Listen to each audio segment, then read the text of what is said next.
All right, so in this video, we're going to go over some of the problems for chapter 5 that are part of your homework.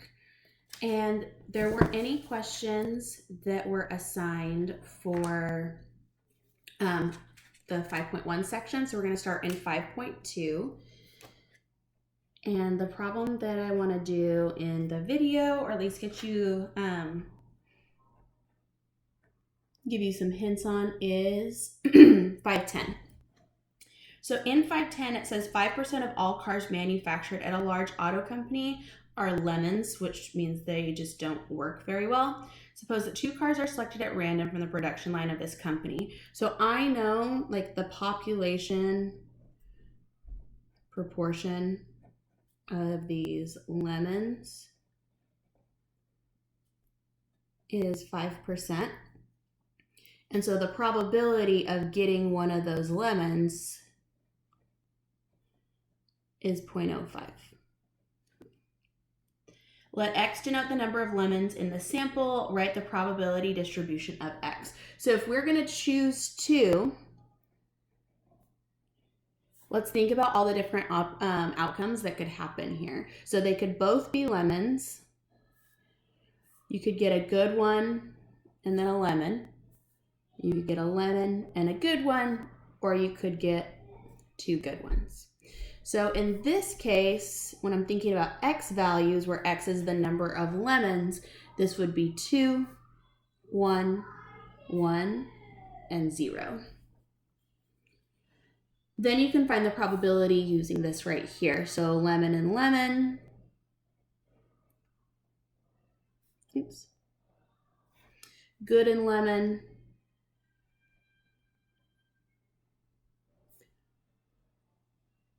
Lemon and good, and then good and good. And then you should use a calculator to then make your probability distribution. You can leave it like this, but usually what we do is put the numbers in order numerically for your final table. Okay, and these two outcomes are disjoint, and so in order to find this probability right here, you can just add these 2 and place them in your 1 slot right here. Okay, so you can combine those with addition and place them in the 1 slot right there. And then the other part of the question tells you to do a tree diagram for the problem. And there's some really good examples in the notes of how, or in the book, sorry, of how to do that. So don't forget to draw that tree diagram when you're doing your homework. In section 5.3, the problem that I want to go over in the video is 518. So just that very first question there. On question 518, it gives you the probability distribution. Okay, and I'm going to go ahead, it says camcorders, but when I write this down, I'm going to go ahead and just write this as X and then probability. And again, X is the number of camcorders sold, which tells you when this book is written, because I don't think I've heard the word camcorder in like over a decade. So that's always fun when old problems kind of come up like that. Okay, so the 2 things we need to find in this problem is the mean and the standard deviation of all of the camcorders that are going to be sold on any given day. And so since this is our probability distribution, this is the population distribution of that probability. And so I'm going to use mu, and the formula for this is to add up X times P for each and every one of these. So I'm going to do that one at a time. So the first X times P would be 0 times 0.05. Now the next X times P would be 1 times 0.12. So I'm doing X times its probability, and then I'm adding up all of those things. So you would have 7 addition pieces here. I'm not quite sure what Professor W has told you guys for like on your test, like what expectations would be. I always kind of just show a couple examples of like, this is how I would be finding this, and then go to my technology calculator to do that. For standard deviation, we have the square root of, and the simplified equation that they give you is this right here. Now, this calculation is going to take a little bit more space here. So this first says add up not just xpx, but x squared times px. So, and then I'm going to take the square root all on the outside. So x squared would be 0 squared times that probability plus 1 squared times that probability plus 2 squared times that probability, so on and so forth, all the way to the end. And then the last thing you're going to do is you're going to subtract the answer that you get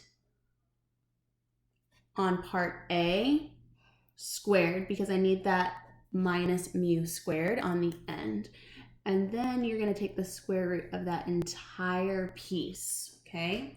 So again, just to reiterate, this piece here is adding up all of the x squared times px pieces minus whatever you get for mu here goes on the end, and then at the very, very end, you'll take the square root. Without the square root, you'd find variance, you'd find sigma squared, and with the square root, you find standard deviation. Now, I'm going to show you actually how you can do this in the calculator. I'm going to show you first with the 84 and then also with the Inspire, depending on what calculator you have. So here on the 84, we're going to enter this data into list. So if you press Stat and Edit, you're going to enter in the X values into list 1. And then you're going to enter the probability values into list 2. Okay. Now, if you're going to go back to the calculator screen by pressing second and quit, and if you go over to stat and then go over to one variable statistics, this is where it's a little bit different. You have to tell it that the variable that you want the statistics on is X, which is in list 1, but it's not just one of each one of these, right? There's a probability distribution, there's a weighted distribution. So you tell it L1, comma, L2, and that tells the program to use the X value in list 1 as the statistic, the data variable, but then the probability or the weighted frequency is in list 2. Okay, and then you can see here that it finds the mean and standard deviation for you, so you're able to check your work if you want to do that in the calculator that way. Because sometimes adding all those numbers up here by hand can get a little bit tricky, and it's nice to have a way to check your work. If you're using the Inspire, okay, then you're going to go under a new document, and you're going to add a listen spreadsheets here. I'm going to call this camcorders, and then I'm going to call this probability. Okay. I'm going to turn down my brightness just a smidge, just so you can see this a little better. Now you're going to do the exact same process, okay? But I just want to show you one example here real quick.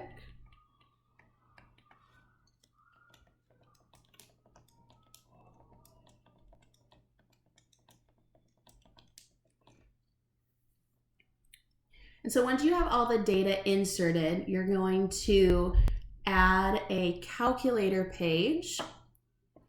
And then if you go to Menu, Statistics, Calculations, and you pull up those one variable statistics here, you still only have one list of values. Okay, you still only have one X value. Your X list is camcorders, But your frequency isn't one each. Your frequency is your probability list, okay?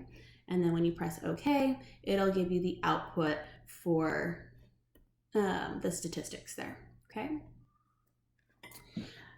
All right, going on to the next section here in 5.4, we start talking about the binomial distribution, which can be a little bit confusing as to when we use this. So we use the binomial distribution when you have a set number and you want to know what's the probability of getting something within that like number of trials. So like, let's say I had a set thing of like 5 and I'm choosing 2 of them, like what's the probability exactly to get chosen? But it could be any 2, right? So it might be these 2, and you go through and do that. So then that's where the combinations piece comes in, because you don't just have like the probability of success and the probability of not getting that. That's not just the things that you have, and let's just call this like K and minus K. That would be if there was only like one potential outcome, but here you have to think about all the different ways you could have 5 things and choose 2 of them. Okay, and we did that at the end, that combinations piece, we did that at the end of chapter 4. And so that's where N choose K comes into play here. So on 536, it says 50% of drivers say that they regularly exceed the posted speed limit. So probability of exceed is 50% here. And it says we have a random sample of 13 drivers and use binomial probabilities or technology to find the probability that the number of drivers in this sample of 13 who regularly exceed the speed limit on their way to work is, and then it gives us a couple things here. So I want to talk about part A. It says is at most 5. So what's the probability that X is less than or equal to 5? At most 5 means 5 or less, correct? So instead of just having the 5 here, which I think that maybe that model might be a little bit confusing. This is like just a different thing. It has nothing to do with this problem. But instead of doing the 5 here, now I would have 13 blocks or things.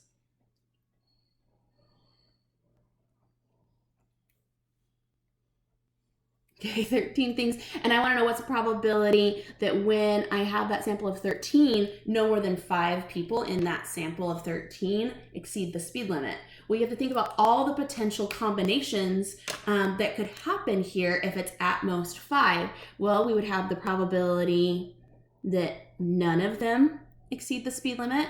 We would have the probability that only one exceeds the speed limit. We would have the probability that 2, exactly 2, exceed, exactly 3, exactly 4, and exactly 5. So all 6 of these outcomes file under this X less than or equal to 5, and you need to use your binomial probability for each and every one of those. So for example, here, like I'm just going to use 3. That's going to be 13, choose 3.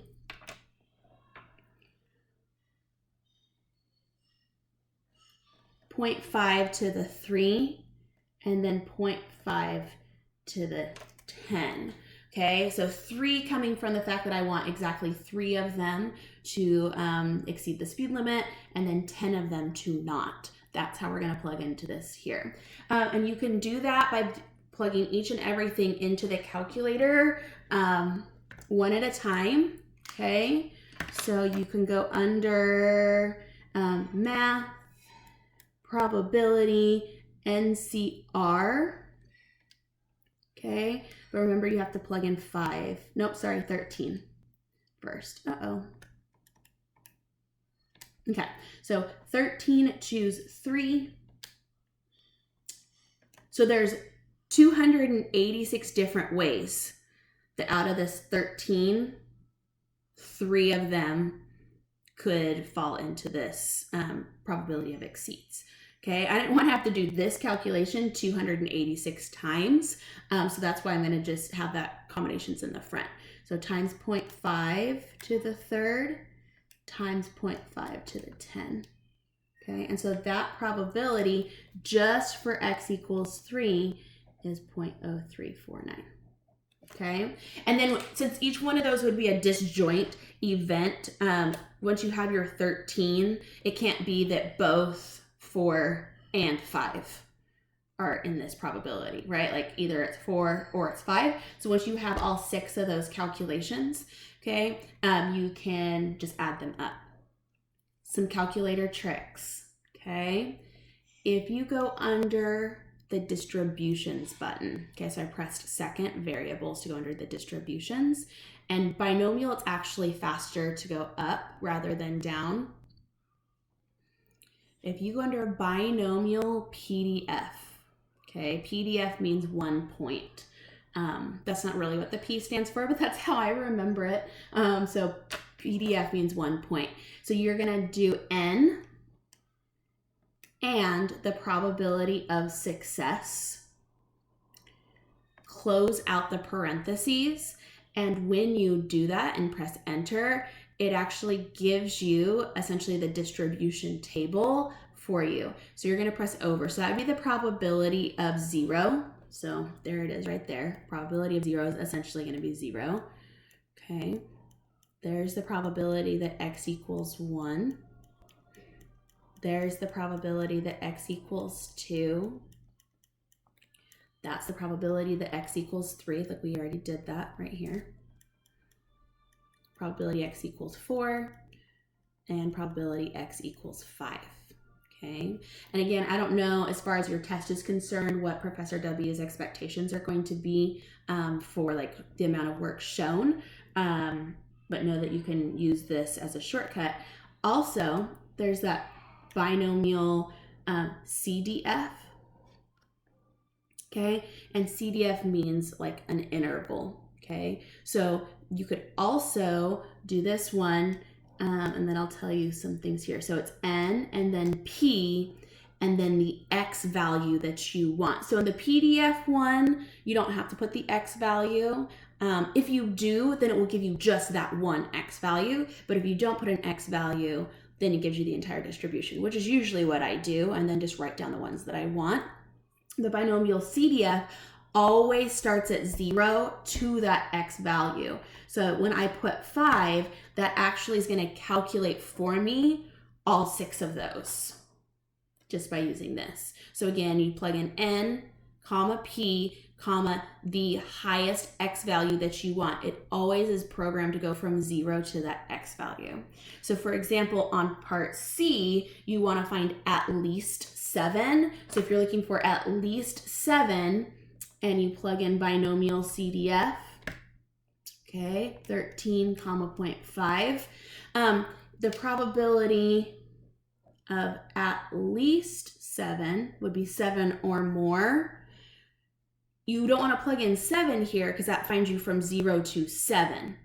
Okay, and you want 7 through 13. So instead, if you found the probability x was less than or equal to 6, okay, 6 is 1 less than 7, and then subtract from 1, okay, that would find you the probability that you want. Because this number here, okay, that's the values from 0 to 6, okay, and then you don't want those values, you want the opposite. So that's how you can do that, kind of using that distribution table-ish to do that, or you can just do them one at a time on here. The same thing exists in the Inspire. You can just do this on your normal calculator screen. You go under Menu, you go under Probability, Distributions, and again, you can see there's binomial PDF or CDF. If you go under PDF here, you plug in N, you plug in P. Again, it says it's optional for the X, and basically that menu just plugs everything into that function for you. Same thing for CDF. One thing that's nice about the binomial CDF is you can plug in the lower and upper bound. So it defaults to 0, but like for example, if on this one here, if I wanted to say it will find me from 7 to 13, it will do that for you, okay? So just know that you can do that and check your work in your calculator. Again, I don't know how much work Professor W is expecting from you on your actual midterm or the final exam. All right, we need to talk about section 5.5, which is the hypergeometric probability distribution. And I'm gonna write at the top of the worksheet here, the paper, 5.5, 5.434 is what we're gonna use. So in the problem, and this would be something that I would probably, like this is something that would go on my note card because, or my paper, sorry, for class. When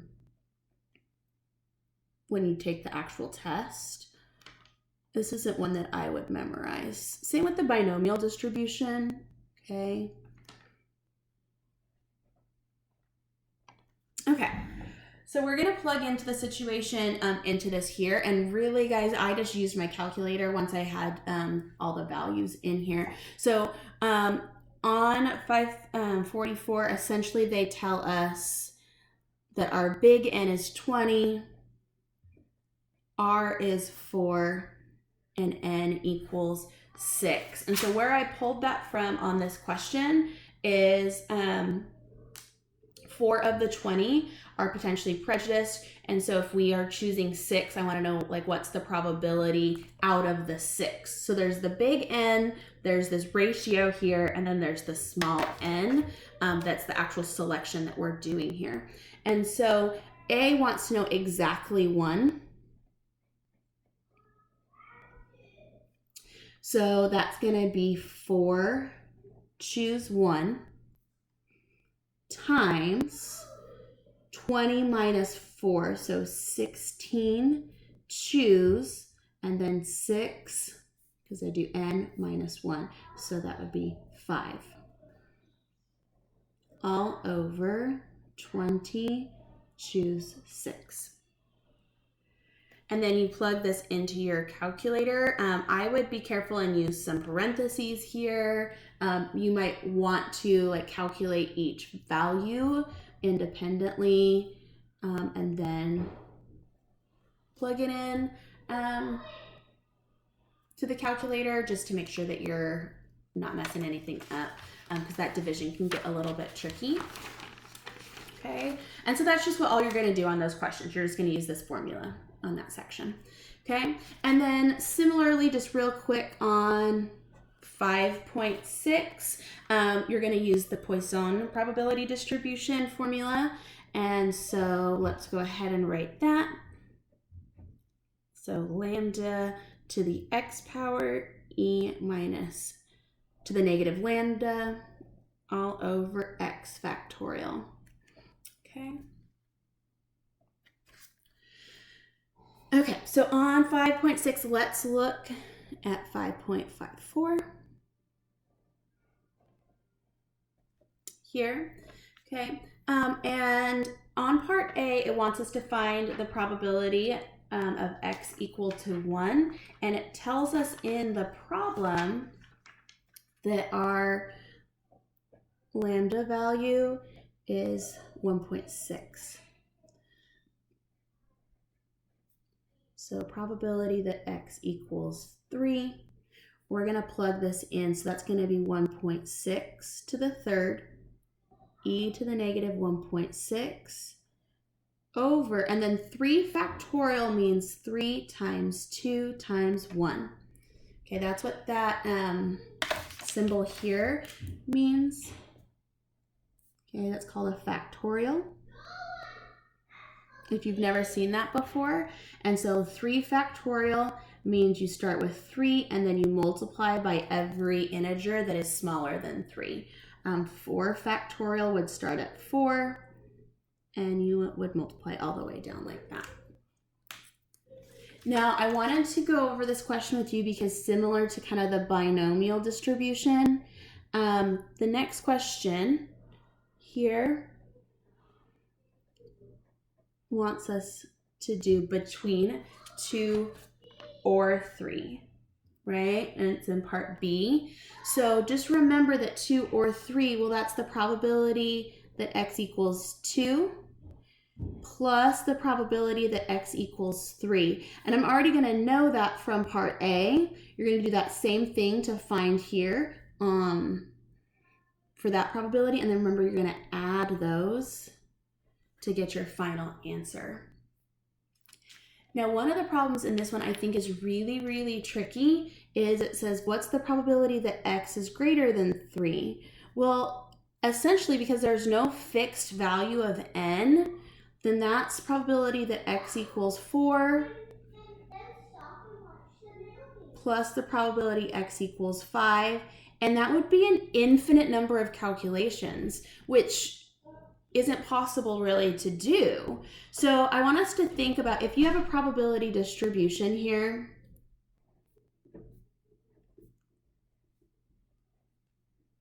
okay, and it doesn't matter where it ends. It could go to infinity. If I want the probability that x is less than 3, or sorry, greater than 3, then I'm wanting this probability to infinity, okay? But remember, all of your probabilities in total have to add to 100% or have to add to 1.0. And so the other way that you could do this is you can find 0, 1, 2, and 3, and you already actually will know 2 and 3 from previous questions. You just need to find those out, okay? And if you do 1 minus that set, so the probability x is less than or equal to 3, then that's going to find you this probability over here. So again, using the complement rule here, since they're all disjoint, they all should add to 1, okay? And then if you want this side here, a way that you can kind of shortcut that is say like, well, that's 1 minus this side here, okay? And that's the way you're going to solve that on part B. And then there is one other question for you to look at on that one too. I think it's, less than 3, which should be easy once you have your probability distribution table started to be able to answer that question there. I hope you found those hints helpful in this chapter 5 probability homework that you have due this week.